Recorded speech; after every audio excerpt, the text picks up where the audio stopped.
এটা এডিআৰই পৰীক্ষাৰ ফলাফল দিম আৰু লগে লগে নতুন পদৰো আমি বিজ্ঞাপন মুকলি কৰি দিম। মান আগত মাত্ৰ এডিআৰই পৰীক্ষা হৈ গৈছিল। ৰিজাল্ট দিব ফেব্ৰুৱাৰীৰ শেষ সপ্তাহত নহলে মাৰ্চৰ প্ৰথম সপ্তাহত।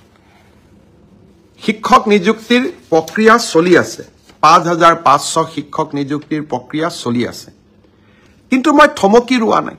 ৫৫০০ নিযুক্তিৰ প্ৰক্ৰিয়া চলি থকাৰ সময়তে নতুনকৈ আকৌ ৪৫০০ পদৰ আমি বিজ্ঞাপন দিলো যে পুলিচৰ ফিজিক্যাল ফিটনেস আমি পাস কৰিলো।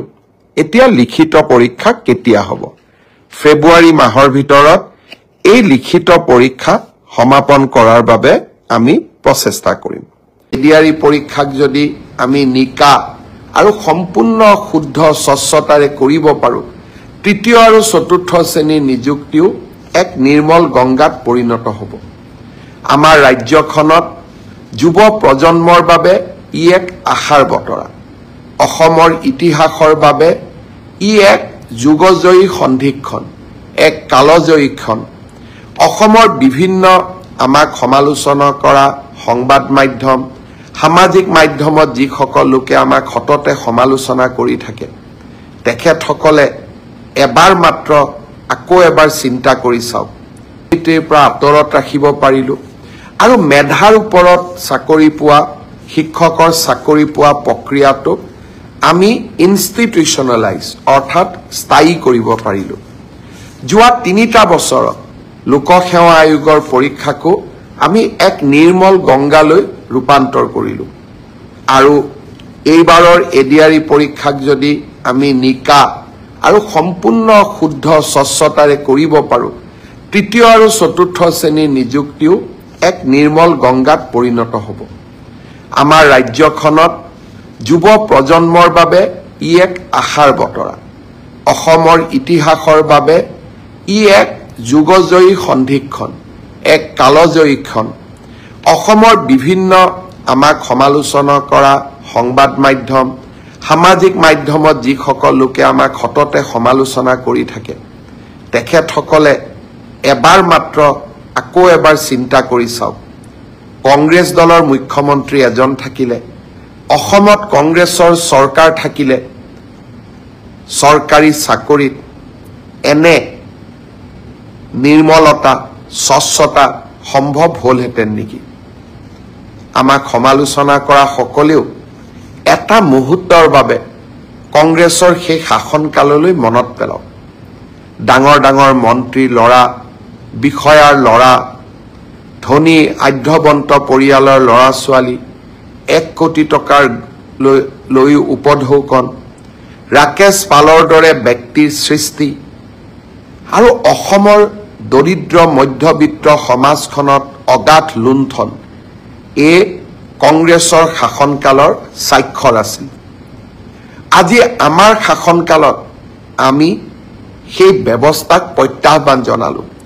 সেই ব্যৱস্থাক আমি সফলতাৰে পৰিৱৰ্তন কৰিলো আৰু আজি সমগ্ৰ দেশেই স্বীকাৰ কৰিবলৈ বাধ্য হৈছে যে আজি অসমৰ চৰকাৰে, অসমৰ ৰাইজে টকা পইচা নিদিয়াকৈ চাকৰি পোৱাৰ ব্যৱস্থা এটাক আদৰণি জনাইছে আৰু তাক আমি আনুষ্ঠানিক ৰূপ দিছো।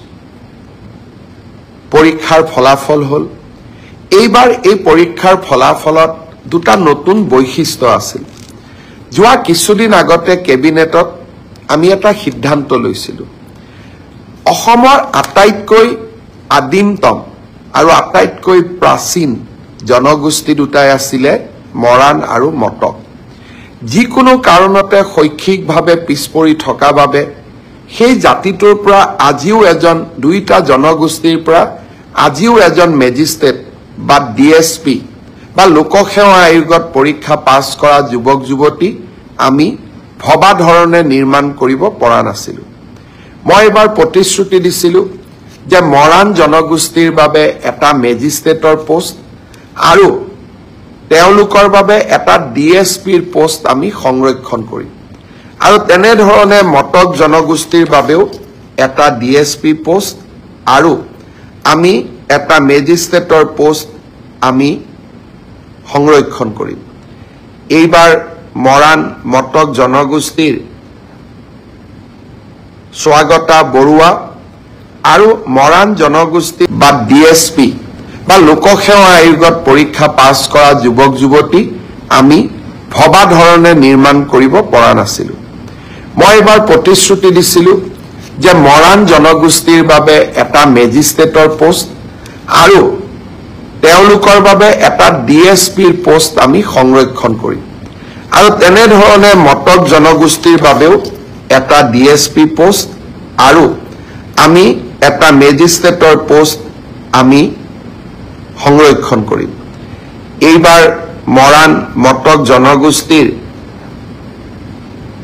স্বাগতা বৰুৱা আৰু মৰাণ জনগোষ্ঠীৰ সেউজ দহোটীয়াই এই সংৰক্ষিত আসনত এচিএছত উত্তীৰ্ণ হ'বলৈ সক্ষম হ'ল।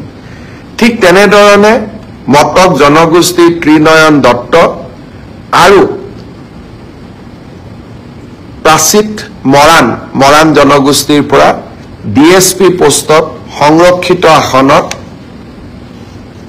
নিযুক্তি পাবলৈ সক্ষম হ'ল। ইয়াৰ উপৰিও মটক জনগোষ্ঠীৰ 3 গৰাকী যুৱক যুৱতীয়ে সুস্মিতা বৰুৱা, দিবাকৰ গোহাঁই আৰু ইন্দ্ৰাণী সেনাপতিয়ে মেধাৰ ভিত্তিত লোকসেৱা আয়োগৰ পৰীক্ষাত উত্তীৰ্ণ হ'বলৈ সক্ষম হ'ল। যি ধৰণে আমি অসমৰ খিলঞ্জীয়া জাতি সত্তাসমূহৰ উত্থানৰ বাবে কাম কৰি আছো, এই অসম লোকসেৱা আয়োগৰ পৰীক্ষাত মৰাণ আৰু মটক জনগোষ্ঠীয়ে পোৱা ন্যায়ে আমাৰ চৰকাৰৰ অসমৰ খিলঞ্জীয়া জাতি সত্তাৰ প্ৰতি থকা একান্ত শ্ৰদ্ধা আৰু ভক্তিক আকৌ এবাৰ সন্মুখলৈ লৈ আহিলে।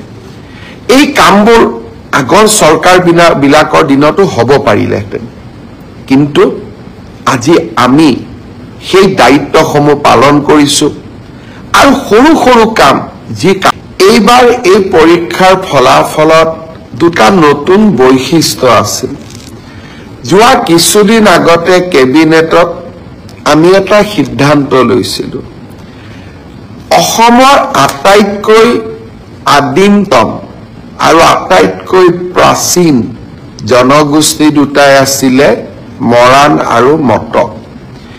যিকোনো কাৰণতে শৈক্ষিকভাৱে পিছ পৰি থকা বাবে সেই জাতিটোৰ পৰা আজিও দুইটা জনগোষ্ঠীৰ পৰা আজিও এজন মেজিষ্ট্ৰেট বা ডিএছপি বা লোকসেৱা আয়োগত পৰীক্ষা পাছ কৰা যুৱক যুৱতী আমি ভবা ধৰণে নিৰ্মাণ কৰিব পৰা